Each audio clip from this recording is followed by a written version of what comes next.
This is the 21st season of Bass Talk Live. BTL is presented by Bass Cat Boats, Strike King Lures, AFTCO, Pro Guide Batteries, Spro, Gamakatsu, The Bass Tank, Denali Rods, Beatdown Outdoors, and Sunline. BTL coming at you. Good morning and welcome to another exciting edition of BTL Bass Talk Live, where we are going to talk about bass fishing. I'm back in studio. It seems like for a regularly scheduled show for the first time in 2 or 3 weeks. We had Mexico, and then we had the frog hunt, and then I went up to Ely, Minnesota area for my buddy Adam Bartuzek, who does the Crappie Chronicles. Also fished that Dick Hiley St. Jude Classic, where just our team alone raised $48,000 this year. A lot of that was in part to BTL listeners and viewers with the t-shirt and the auction items and things. So anyway, it is bachelor party up there. Did something pretty cool. It was at this little lake, and these are all like Minnesota guys. I was the only guy who like traveled, and we caught enough rusty crayfish with our hands and in traps to do a northern Minnesota crawfish boil. You could like shine your light into this lake and you wouldn't see any during the day. And at night you could literally pick up handfuls of giant rusty crayfish, which are like an invasive species. So Pinkala, who's the cook of the group that was there, he actually ended up cooking them up and got to eat them by himself because we were just there for 2 nights. But we filled up half of a 5-gallon bucket with rusty crayfish from Minnesota. I wasn't planning on doing this. I saw they reacted to it, though. The Elite Series is on Tenkiller this week. There's only 3 Elite Series anglers from Tenkiller, or from Oklahoma, and I've got 2 of them on. You can guess which one it isn't, because there ain't no way in hell I'm calling Jason Christie at 8 in the morning the day before Elite Series tournament on Tenkiller. But Blake CAPPS and Luke PALMER are good sports. Not that Jason isn't. Like I said, I'm not barking up that tree, if you know what I mean, fellas, but thanks for jumping off BTL on a rare off day prior to the start of the Elite Series on Tenkiller. Yeah, man. Thanks for having us on. Oh, yeah. First of all, the decor behind you. Let's go back full screen on this. This does not look like VRBO decor. This looks like I'm here for some high quality English tea, but also to kill stuff. Yeah. Is that a fair assessment of the style? That's the style. Where are you two located right now? No, we're in Muskogee. I'm at my parents' house. All right. So we're like about 35 minutes from takeoff. Well, they moved it back to Chicken Creek, so I don't know if you knew that. It was at Cherokee. I did not. Yeah, so we're back at Chicken Creek, so that's a little bit longer, but still 45-50 minutes he's drive. Still at home. Yeah, still at home. He's still getting to sleep in his own bed at night. So yeah. He's not. Well, it's always it's got to be nice to stay at, not be at a VRBO and still be at someone's house. I mean, you're an old hat at this, Luke. You've been traveling around the country for years and years now, so it still has to feel a little bit like home. Which me and Aaron, we're actually going to go get. I have a Airbnb a little bit closer. We got for the rest of the week, just in case family was going to come up and stuff like that. But so me and Aaron will go hang out there this afternoon whenever we can check into it. So I brought you guys in. I was talking about Bart's bachelor party and collecting those rusty crayfish. He said they tasted just like normal crayfish. Now they got like a little bit smaller tail on them, but like I think you're allowed like 5 pounds a piece or something like that you can harvest legally. But like that would be like going to Tenkiller at night, collecting all the crayfish, then boiling them up. Like he did the whole thing. Like it was I was really upset that I missed it, but it was crazy how many crayfish you could collect just like with your hands. Like they're pretty dumb. Have you ever done that in Oklahoma? Either of you like actually like caught them and then boiled them? Looked at them and stuff, but no, I've never went out to get a bucket full of them. No, heck, I remember like growing up, like I lived in town till I was 8, I guess. And I'd go over to my grandpa's and grandma's house, and we would take bacon and go out in the ditches and put it on a string and stick it down in there and pull them out and stuff like that. But That's my extent of like the mud mounds, and there would be a hole there, and you'd have like a little stick that you'd tie it to, and you'd leave it, and then you'd come back and always check it, and you'd try to dude, I did the same thing. You'd try to get the crayfish to come out, and sometimes they'd like let go of it right at the mouth, and you'd have to like stick your hand down there and grab them. Yeah, the good old days.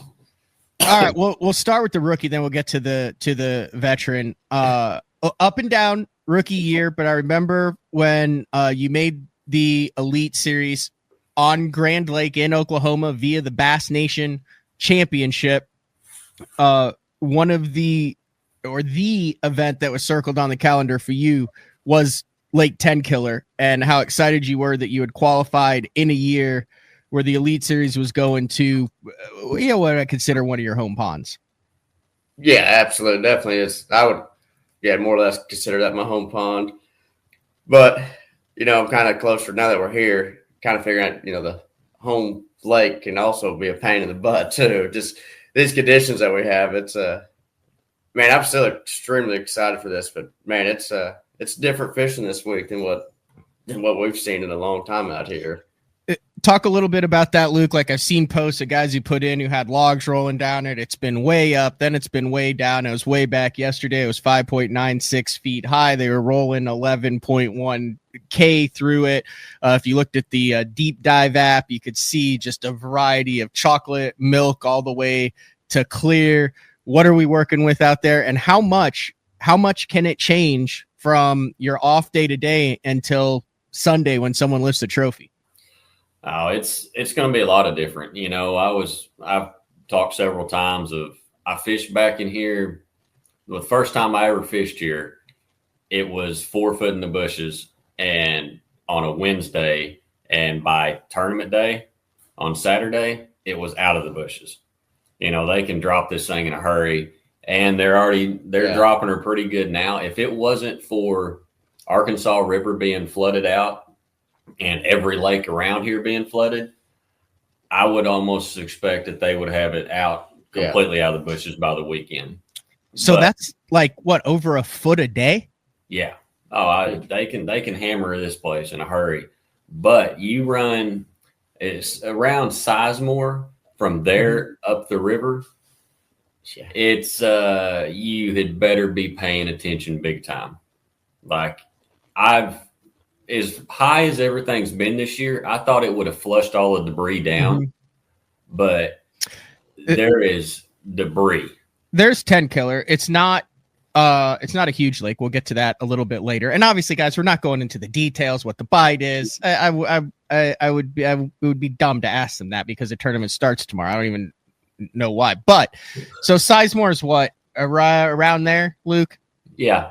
Right around there. So that basically takes what, a third of the lake out of play on a lake that's already 12,900 acres. I would venture to say full field Elite Series, and I'll be there. I'll be at the Elite Series event tomorrow afternoon. And I'll ask this question. It's got to be the smallest full field venue that the Elite Series has ever competed on. Have you fished on anything even remotely close to small? I know, like, you can take Lake Jordan, depending on where you are in Alabama, but that was like an all-star event or a postseason event. Full field, 98 guys. Yeah, it's going to be tight. When we fished here in 19, there was 75 of us. Yep. And it felt like everywhere you rolled around, there was a boat. And you put another 26 or 7 guys out here, it's tight. I mean, you got, just like you'd roll around a point. We talked to Will Davis yesterday morning. We unloaded, and he was like, man, you pull up to an area, you get a bite, and you're like, hey, this is kind of off the wall. And you roll back by 30 minutes later, and there's 3 boats going, fishing. So it's just it's a ring around the rosy deal. Yeah. I mean, that's just part of it, and Hummingbird has got this lake mapped to a T. I mean, it's the secrets are very few and far between now. I mean, it's one of those deals you could get very frustrated knowing this lake, like Jason does or Blake does, how well they know this lake, and you roll up and you're like, how in the heck did these guys find this stuff in 10 hours? Yeah. And I mean, they found brush piles at that shouldn't be found at all. I mean, so it's a very frustrating place to fish when it's that small. But the only good thing that has happened is the water has come up. I mean, it's in the bushes enough that you can fish bushes. You can still catch them out deep. You can catch them floating. You can do a little bit of everything right now instead of it being completely out, where it's just nothing but offshore deal. Yeah. Because if that was the case, it would be really small. Yeah. But, like you said, the river being chocolate, once you Dirty, go past the bridge, it's dirty. dirty. And, and being 5.5, 6 foot high, those flats up there, it puts water, to fish you can't even find, in a tournament day. So it's I don't know. It's interesting. It's going to be a very interesting event as far as. I'm interested in your take on this. So there's Saturday jackpots, there's Sunday jackpots on Tenkiller. I know the same adage is like, it's hard to win the Sunday jackpot after 30 guys go out and mess with them on Saturday. Yeah. You've been out there 3 days now. You know what local pressure, and there's a lot of good guys that fish those Tenkiller jackpots all year round. How comparable is Elite Series pressure with a third of the field never been there, the rest of the field never been there without forward-facing sonar, compared to what the locals do to this place every weekend? Or is it kind of mirror what Luke just said, where it's like, they found that? You got to be kidding me. No, I definitely follow Luke on that. Like, it's insane seeing some of these guys where they're fishing and stuff. And these guys are just so good. They'll find anything and everything, and they'll take a place that's not that good and they'll make it look great too. But like I said, I'm very happy the water did come up. It's going to spread us out, and I'm excited to watch live here in a couple of days anyways, just because you don't want to do that. Wait a second. Dude, Luke, you're rooming with Blake. You got to have this talk with him. Once everything's over, I'm ready to, because it's interesting where you're just seeing guys practice. I'm seeing them in a place that I've never even fished at on Tenkiller, and heck, I'm like, man, are you actually catching fish doing that? It's kind of he's talking your about ownership is going to plummet after this interview, Blake. Your fantasy fishing ownership is plummeting. You're not giving us much confidence for the weekend. I meant after the tournament. Okay. I meant has there, and this is a question for both of you. You guys are both what I would consider old school Okies. Like, if it's up in the bushes, has there ever been a time in June on any lake in Oklahoma when it comes up and stays up that bass don't get caught out of the bushes? Not that I know of. No, this is the, back, I was thinking about this the other day. You remember watching the old elites and stuff like that? They would go fish places that they would fish bushes. Mm-hmm. They'd be in Alabama on the Alabama River or something like that, and they would be flipping bushes. I have fished one Elite Series tournament, and it was a classic that it was in the bushes. Really? That it was a legit bushes deal. Whenever we were down at they just had it there. Easton won that. Bassmaster Classic? Yeah, the Ray classic, Roberts. yes. On Ray Roberts? Yeah, Ray Roberts. Couldn't even think of it. But that was because we had it there in, was it June that year? COVID, Mm-hmm. yeah. COVID year. Yep. And it was in the bushes. Yeah. And I do remember that. You guys slacklined some big uns out of those bushes. So I can't really think of Hank Cherry won that one. Yes. I can't think of the last time that I got to fish bushes. I really get to fish them, in an Elite Series deal. It doesn't seem like we've, everywhere we go, it's either low or we don't, we're fishing cypress trees, actually hardcover that is in the water all the time. And so it's going to be neat to finally get to do some of that. Yeah. It's probably not going to win, but it's hard. It's hard to sit back there and look down the bank and go, there's miles of bushes down through here, and that's all I want to do is pick up a flipping stick and go. Matt, how cool is it going to be watching live this week and see guys flipping smallmouth out of bushes? Yeah. So if you guys don't know, Tenkiller has a very healthy population of all three species of fish. It's really cool. You can catch a 4-pound smallmouth, a 3-pound spot, and a 5-pound largemouth. Yeah. Where in the hell do you catch those at? Well, I've heard of it. I'm just saying, in theory, they all swim. Yeah.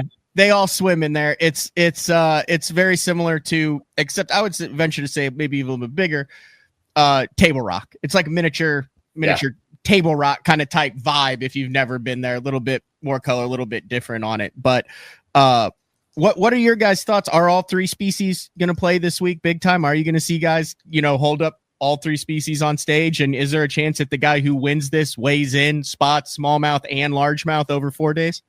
Absolutely. I think with the water, I don't think they're going to shut the generation off any. I think it's going to keep falling. And so I think you're going to have to change up throughout the week. I think Thursday, Friday, you may be fine, but if you make Saturday, Sunday, I don't think you're going to be able. That's just me. And I think you're going to start seeing those mixed bags come in. And another thing they're doing different, Matt, you may not know, it's 12-inch link limit this week too. So, really? It's usually a 16 on Tenkiller, is it not? Then we got the exemption for 14, but now they're saying it's 12 inches. So I don't. That changes things as well too. Is it? I mean, you guys have been out there. Is that going to make it a difference? Like, is a 13-inch spotted bass going to make a difference in this thing? Is it fishing a little stingy? It's fishing stingy. Yeah. It's probably about the toughest I've seen to get bites here. Yeah. Really? Just to catch fish. Yeah. I remember coming here. I mean, I haven't been here since 19, but prior to that, when I would come here, you would catch 40, 50, 60 fish a day. They might be 6 inches long, up to 10 or 12. You caught a bunch of little fish, and I bet I haven't caught 6 little fish all week, like little ones. So Luke's just catches straight big ones. That's what I heard. That's what I heard in that interview right there. If you call big ones are like 13 and a half to 14 and a half inches, I've caught a few of those. But yeah. It has been stingier. I was expecting to 100%. Just piss pound them, honestly. That's what I thought was going to happen. We were just they still live here, don't they? Oh, yeah. Yeah, that's like, I think truthfully a 3-pounder is going to be gold this week. It's fishing that stingy.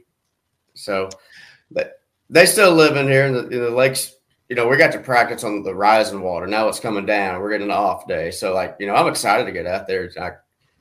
And then this weekend, there was a tournament Saturday, and there was 2 tournaments Saturday. And then we had to start practice on Sunday since we have an off day. So then there was 100 of us and then another tournament going on.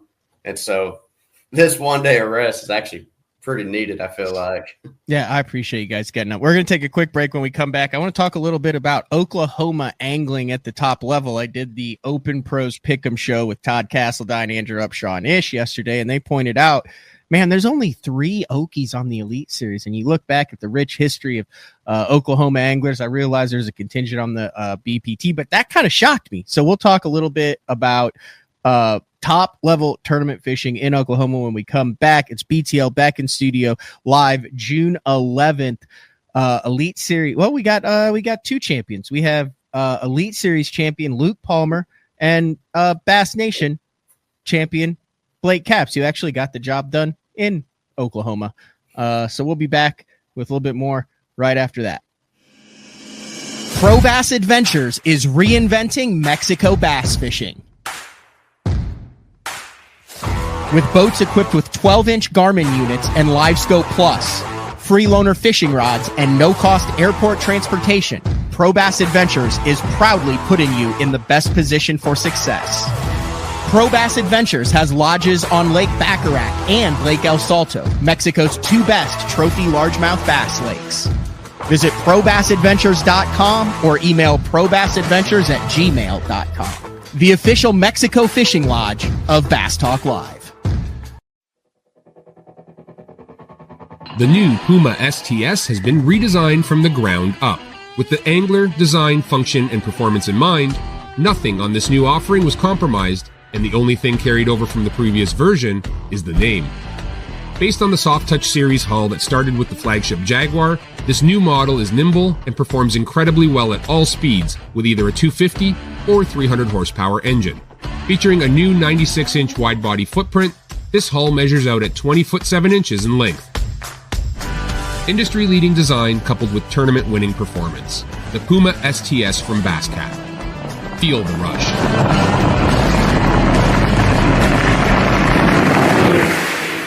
This is Gamakatsu's new Nano Alpha line of hooks. If it looks familiar, that's because they are. It's the same shapes and sizes in the round bend and the EWG and in the new Horizon head that you know and love from Gamakatsu, but there are a couple new features with this Nano Alpha, which is this little green label that you see on the packaging. First off, 2 times faster hook penetration. That's because of the Nano Alpha smooth coating on it, and also it is 4 times more corrosion resistant. Check it out, Nano Alpha.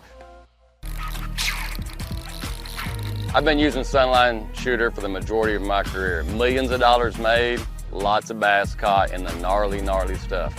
If you need a abrasion resistant, tough fishing line for the really, really mean stuff, Sunline Shooter is for you.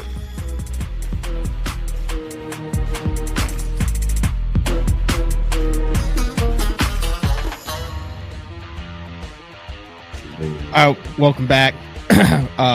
Luke Palmer, Blake CAPPS, a couple of the 3 Oklahoma anglers, and I always think it's weird when I'm going to say that it's weird, and then I'm going to ask it.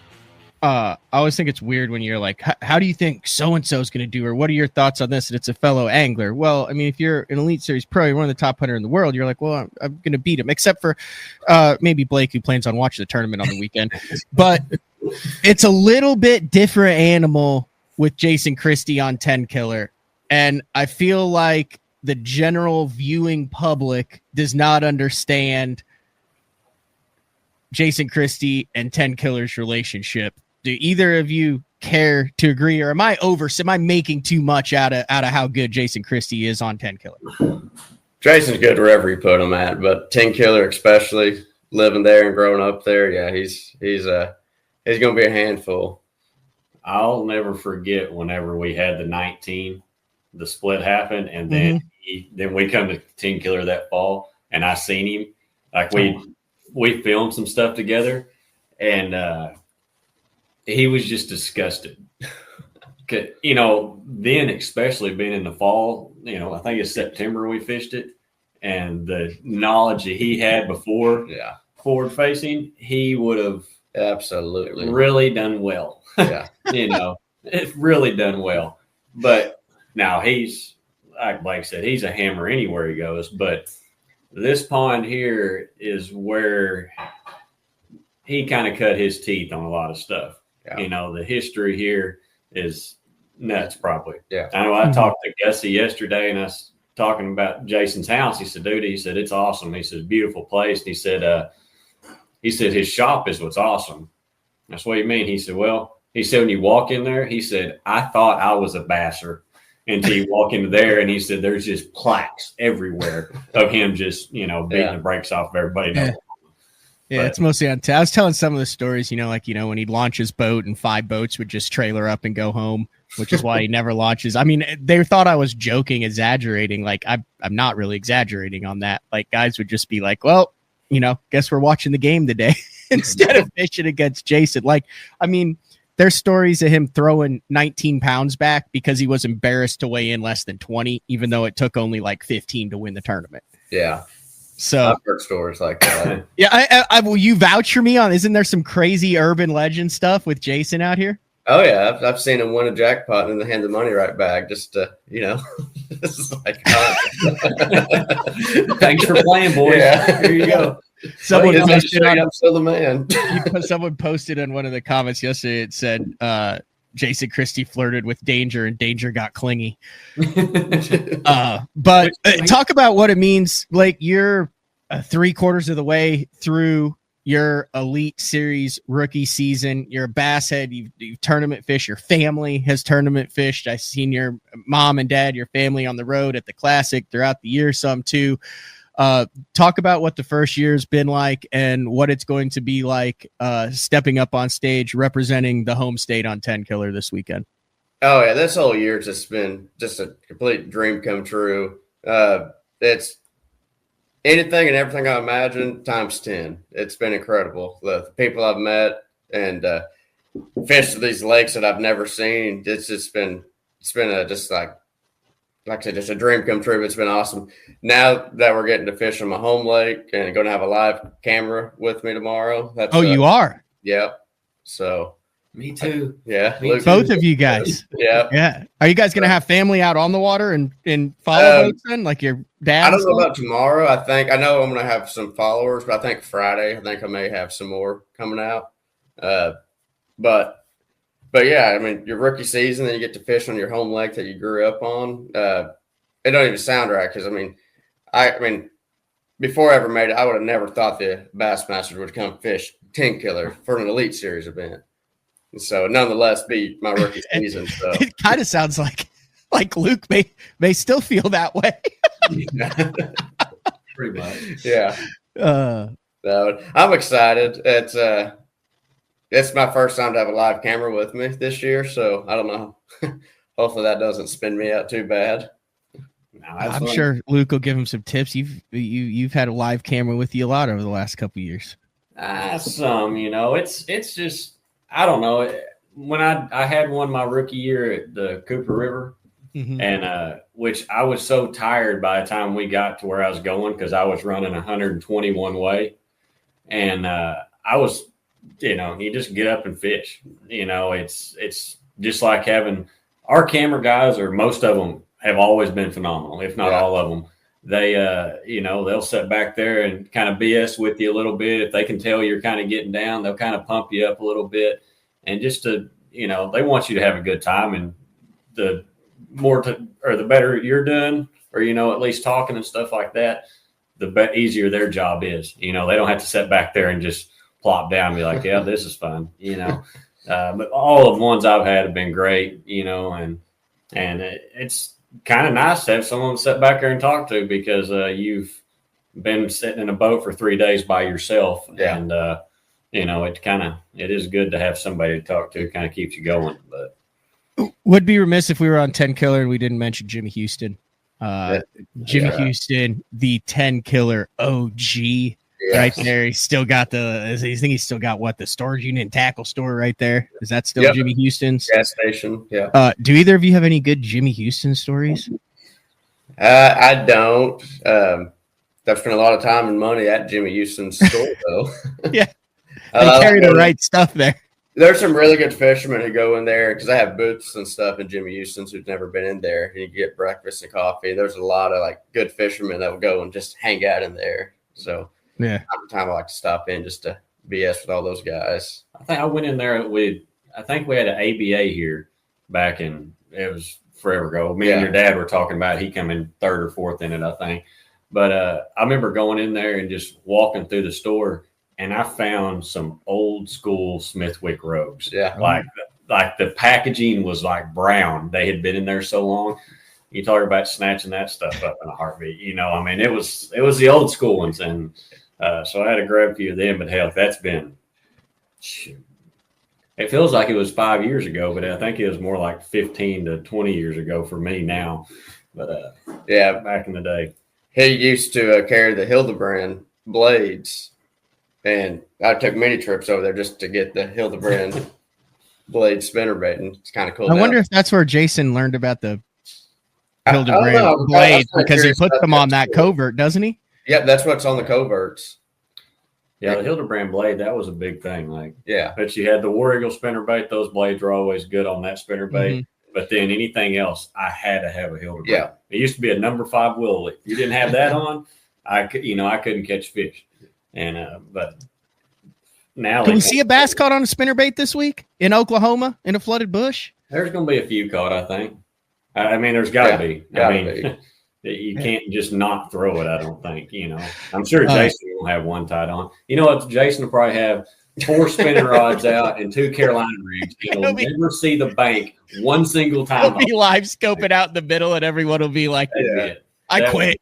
That would be the day that it all ends right there. All right. I told you guys half hour, right at 30 minutes. I greatly appreciate it. I want to ask you each a question. Almost everybody who's watching this or is going to watch this replay here will be watching you guys live tomorrow with the cameras. We'll start with you, Blake, and then we'll go with you, Luke. While we're watching you live, what is one sign, what at 10 a.m. for both of you? What's a sign that either things are going good or hold on, this thing's going to turn into a goat rope? What should we be looking for? Like, what are some signs? What are some clues? Obviously, if you're catching bass, but it doesn't sound like it's going to be a run out, catch 23 and hang out by Chicken Creek for the rest of the day type of deal. Yeah. If we don't have enough changing conditions, now that the lake's falling, they're saying that it's going to be raining all day tomorrow. And so that's going to be another thing that we have yet to see. We've been melting in practice. It was brutal hot yesterday. No wind. I don't know. It's being a local. There's places that I didn't even pre-fish just because, even if I fished it and didn't get a bite in practice, knowing history, which could be a bad thing, I'm probably going to fish it anyways. I kind of got a little milk run in areas that I plan on staying in. And if it's not happening, I don't plan on doing nothing too crazy because I know it's not a big lake, but I think you could get in a very bad rotation on this place with the 100 guys fishing such a small area. I think if you was to leave to do a change up, you're probably going to be fishing right behind 5 other guys. So that's kind of my thought on it. I kind of got a game plan. I'm just going to try to stick to that game plan and hopefully I don't mess up too bad. Luke. Well, I normally don't catch a fish till about 10:30 or 11. So that's about normal for me. Literally, I don't think I've ever just pulled up and smashed them right off the bat. Even when I won at Santee that year, I didn't have a fish until 8:30 or 9 o'clock. I was about stroked out because I was like, oh, good job. You just blew this whole thing, But I don't know. I've had a better afternoon bite. It's like there's a flurry right in the morning. You have about 30 minutes in the morning when you can catch a few fish, and then it just really kind of slowly dies off. And then it's again in the evening they bite again. So I don't know. There's really not going to be no rhyme or reason for me because, like I said, I don't catch them till 11 o'clock anyway. So if I haven't broke anything or if I've got extremely quiet by noon, I would probably start worrying because, we only got till 2:30 then. And yeah. But what's good here is you can run as far any which way you want to, and you can still be back to Chicken Creek in 6 minutes. So that is amazing. Luke just not a fan of the size of the fishery this week. I'm used to running. I normally just take off it's one by the bank, but my butt decides to run as far as I can, right beside the ramp. But I run as far as I can away. No, that's fair. I do want to remind everybody you can watch all of the goings-ons, the happenings of what goes down at Tenkiller on Living the Bass Life. Be out in a couple weeks after the event. A lot of cool stuff there if you want to get on and recap it, kind of behind the scenes, a bunch of on the water footage and how it all goes down on YouTube. So you seem to really kind of enjoy doing that. Yeah, it's been a lot of fun. We've started doing our, we kind of do a attorney talk on Thursday evenings and stuff around 6 or 7 o'clock. We do a live feed on that. Then he kicks it over to our YouTube and everything, but it just kind of breaks it down. We do our tournament recaps and plus, talk about what's upcoming and kind of just what's going on in life, because 10 weeks out of the year we're tournament fishing and, we all have those extra lives too. What's going on with family? Are we getting to fish a little bit when we're home? Mowing the grass, putting up boundaries. I got to do that so bad. You have a 1-year-old yet? Now he's what's today? He's almost 9 months now. So, and he still doesn't sleep. And he's really now he's been a very fun baby. I'll say that. But no, I feel like he'll be hunting and fishing by the time he's 3. I could see that. I'm really hoping he's a push mower by then or a really good weed eater. That way I can go ahead and excel. I would totally hire him. I literally hacked down half of the yard on a 3.5 blade because I was gone and came back for 12 hours and was have to do this before it rains, but I didn't do the backyard. And before the show, I literally was standing like an old man like this with my legs looking at the backyard, just analyzing how I'm going to get through about 3/4 of an acre without totally destroying the mower. And the neighbors are driving by, staring you down why you hadn't mowed your yard. Where I'm kind of out in the country. So I got one more question. Blake, have you had the pleasure, the honor of driving through Colgate and pulling over on the side of the road and taking your picture next to the home of Luke Palmer sign that is legitimately 10 by 10 in block bold lettering when you enter the city limits. I try my best to stay out of Colgate. I won't lie to you. So, I have not seen it. I feel like that should be part of a bass fishing scavenger hunt, like across the country. I've always had an idea of like, hey, there's like 50 things, and you've got 2 weeks to find and take a picture with these 50 things, whether it's a catch or a location or an item or something. I always thought the Colgate home of Luke Palmer would be a great item on that scavenger hunt. Has anyone tried to like cut that down and put it in their house or anything yet? Like, is that like a high theft item in Colgate? I think they drive by and hit it with beer bottles every now and then. It might be it. We use it for target practice, but no, they're still standing up out there. They took them down yet. I'm ready for them to have to put classic champion or 2-time Bassmaster champion. That'd be pretty sweet. Go ahead and start. It'd be like a tiny, minuscule, small Lake Tenkiller. That'd be fine. Hey, we could have it on Colgate Lake for all I care, as long as I can get a trophy. And one thing about it, it pays just as much to win this one as it does when we go to Champlain or wherever, So it doesn't matter where we go. We still got to catch them, and trying to beat Jason on his home pond is going to be real interesting. I lied. One more quick question. Blake, what's one thing you've learned about hanging out and rooming with Luke about being an established Elite Series pro this year? Oh, it's been cool. We have a fun time though. Yeah. So one thing you learned, like one thing where you were like, dude, he has taught me X that I did not expect. Yeah, there's got to be something. I mean, you can't room with a guy who's been out there and not learn something. No, he's definitely told me, kind of taught me how you can burn a bunch of gas in these places and go. I don't know. There's been a bunch of stuff that I've learned just from watching Luke and traveling with him and stuff, and it's been a lot of fun. We've had a lot of fun this year, and I mean, there are so many lakes that I haven't seen and known, not even think about, and he's kind of helped me out in a lot of stuff that I would have never even didn't know that I didn't know that, if that makes any sense. Mm-hmm. I'm just trying to think of a good example though. He's got more tackle than I've ever thought about having. I can promise. Oh, really? I didn't take you as a tackle junkie. He has got more crap than anybody I've ever Frank seen. Scalish says it about 9 times a show. I stopped editing it.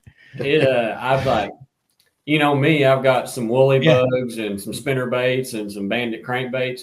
And this kid has got more stuff, like Tackle Warehouse and Lure Net probably get, like, they just have him on speed dial whenever he's going to a tournament, because he's going to have a heck of a freaking lot of stuff sent. And I'm still got my black and blue and my green pumpkin purple, and I'm out here just piddling around doing my stuff. And he's got stuff that I didn't even know existed. I wish I could.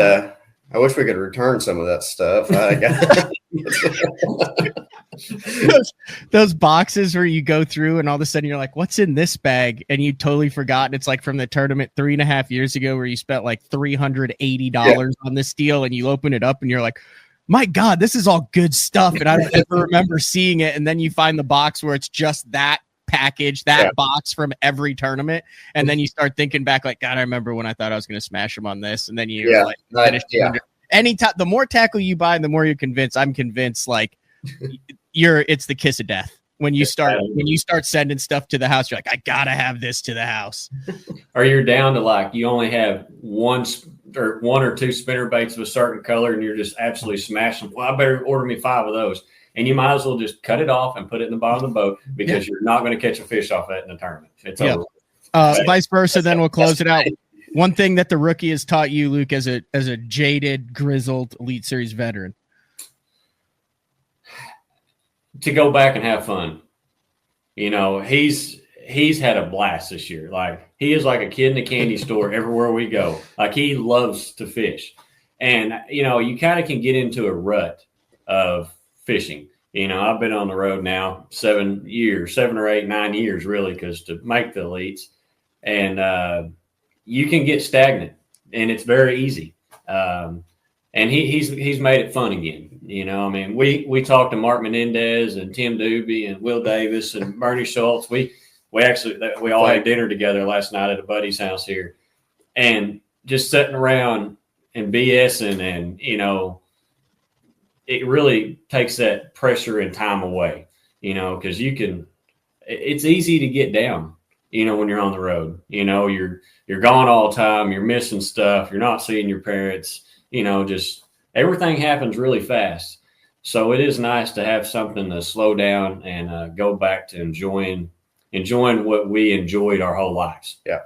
Fishing was a pastime. It was something fun to go do with my dad and stuff like that. And when you get to fishing tournaments and, trying to supply a family and support it and everything like that, it can really get you stressed down big time, especially if things don't go right. You have a bad couple of tournaments, it makes a difference, so having someone that's still positive and, hell, he's just as happy if I catch him, and I'm just happy as when he catches them, so it's good to have that on the road and, have somebody to talk to about fishing, what's going on at the lake. It's nice because, I've pretty much done it I've kind of pretty well kind of been on my own and stuff on the elites, and having someone to kind of shoot some ideas across every now and then sure is nice.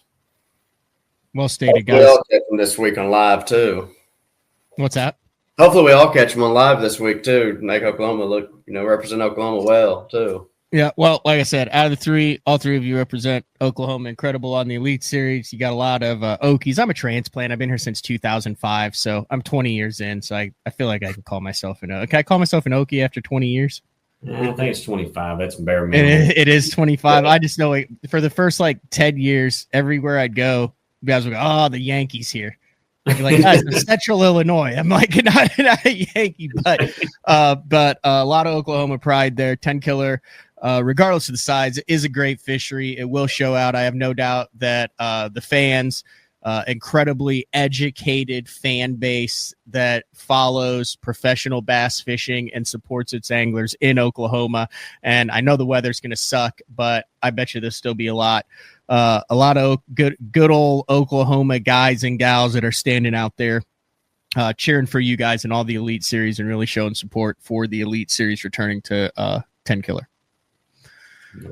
Yep. All right. We'll let you go when we come back. I talked about it in the past, and one of the cool things that's going on right now is Josh and the guys down at Pro Bass Adventures are having a Bacharach's Best Kings of Bacharach tournament.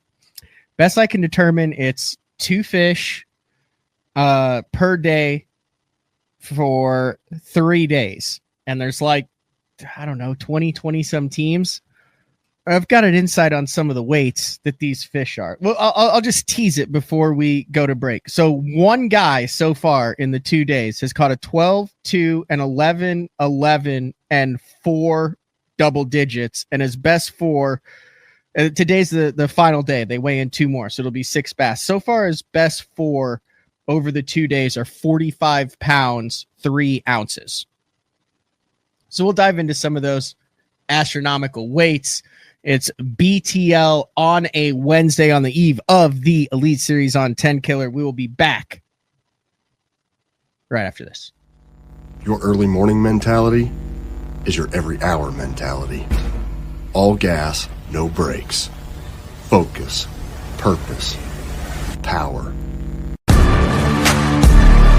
Destined for the water, but confident everywhere else. A calming buzz before the storm, truth of nature itself. You can't catch lightning in a bottle. There's a limit out there, but it's not with your gear. Unrelenting power delivery. Unparalleled weight savings. Keeping you on the water, whether you run a 9.9 or outscoping your best 5. In this rare air, there's power in the silence. It's a mindset, thinking only of the things that matter and freeing your mind from the things that you trust. In 2023, we became a household name in the crappie fishing world thanks to Power Breaks, the game changer. Hey, bass fishing world, buckle up, because you're next. It's going to be fun. Welcome to the next evolution of our product line, Power Breaks Sidekick. designed to install right on your shallow water acres. We are the first and only fishing brake company to offer a breakaway system. Just like with the Game Changer, the Power Brake Sidekick has it as well. And it's not a matter of if you're going to need it, it's when. Power Brakes, the most durable fishing brakes available on the market today. Made right here in the USA with our rock-solid 2-year warranty. Hey, not all fishing brakes are built equally, and you owe it to yourself to find out why ours are different. Power Brake Sidekick. Order yours today at mypowerbrakes.com. You'll be glad you did. All right, welcome back. Wrapping things up here on BTL. All right, so Josh, Pro Bass Adventures, Lake Bacharach, El Salto. Still doing a trip in December there. I think we have like 6 or 7 spots over for that. But one of the things he talked about last year was they've got they put scope on all the boats. He really like outfits the boats like have never been outfitted before in Mexico. They've been doing a lot of work down at the Bacharach Lodge. I think I've never been down there yet. He's invited me to go down. It hasn't worked. I want to take a trip down there as well too. But I think LVS 34s, Ultrex trolling motors. And he's got a group down there right now. And so back in December, he's talking about this idea of doing a Kings of Bass or Bacharach's King of Bacharach, not Kings of Bass. That's Strike King's badass series. King of Bacharach, like this series where you go down and you weigh your best fish. So it's going on right now. It might be 3 fish. Don't quote me on the format. That's insignificant compared to these weights. It's 3 days. I know it's a minimum of 3, but like, the first day, 6 double digits, 6 over 9 with 3 10s and 3 11s. Then yesterday, 8 double digits, 10 over 9, 4 over 10, 2 over 11, and 2 over 12. Like, this is absolutely insane. Like, this dude had 3 for 30 pounds, 6 ounces, a 12.5, a 9.0, and a 9.1. Here's a 10.6, a 9.1, and a 9.4. There's something special about those big bass. We did a show on it. Just got back from Chichillo down in Mexico. Those fish are something else. So I talked with Josh last week before this went on. He's going to be on to give us more details about that. Would be remiss, like I said, I was at Omnia fishing yesterday morning, so there's no live show. Congratulations, Jacob Wheeler, on his 9th BPT win. God, he's good. He's hard to beat, especially when he gets dialed in on it. He was one of those guys, there's been some talk about, like, if you make the final or the championship round in that MLF, should you fish? Is it like actually a detriment, even though you go straight to the final round and guarantee yourself a top 10? That's a day you're off the water. Guys could be out there sacking on your stuff.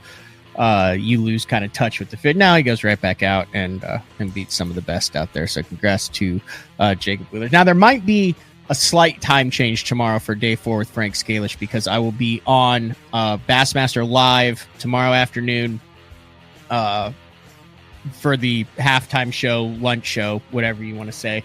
I will be at Chicken Creek, which is where they had to relocate it because of the debris and the high water. So just turn your notifications on Bass Talk Live. Follow BTL on YouTube.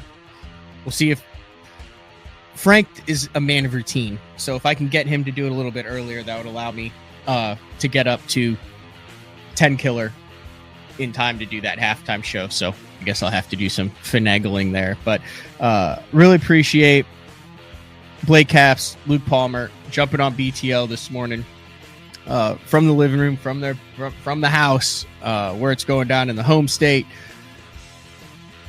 We will talk to everybody tomorrow with Frank, and then I will see everybody on Bassmaster Live tomorrow from Lake Tenkiller for the Bassmaster Elite Series Day 1 of action.